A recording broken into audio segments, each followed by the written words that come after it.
Il y a un moment où tu as quand même eu envie là, de retrouver la scène? Ça s'est fait par étapes. J'ai eu envie de célébrer les 20 ans de Femme Like You parce que je trouve que c'est un lien très privilégié. On n'est pas beaucoup d'artistes à avoir ce genre de classique avec son public à un jeune âge. Et là, j'ai ressenti des vibrations qui étaient complètement différentes.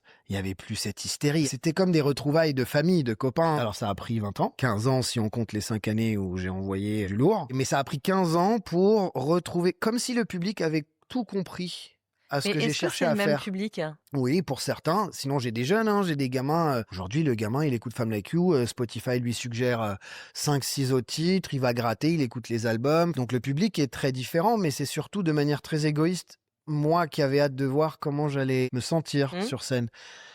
J'avais pas de trac. Je montais comme vraiment comme une réunion de famille. Ah ouais, incroyable. J'ai eu du plaisir, beaucoup de plaisir. En fait, c'est comme si j'avais mis 15 ans à enlever les fioritures, les machins, les paillettes, les ci, les ça. Là, je voyais tout, en fait. J'avais l'impression d'être dans la vraie vie. Donc ça a été la première étape. Et suite à ça, je me suis dit, bah, maintenant que je réalise que j'ai une liberté qui est quand même rare dans nos métiers, ça m'a donné envie d'essayer des choses assez improbables, sans me mettre la pression. Et en fait, l'envie de recréer pour aller sur scène après, c'était une démarche que j'avais jamais fait avant. Avant, je voulais faire des tubes parce que je voulais être le plus gros artiste, le plus machin. Là, en fait, j'ai aucune pensée mercantile ou aucun objectif quand je crée, si ce n'est de profiter de cette liberté de ne rien s'interdire, quoi.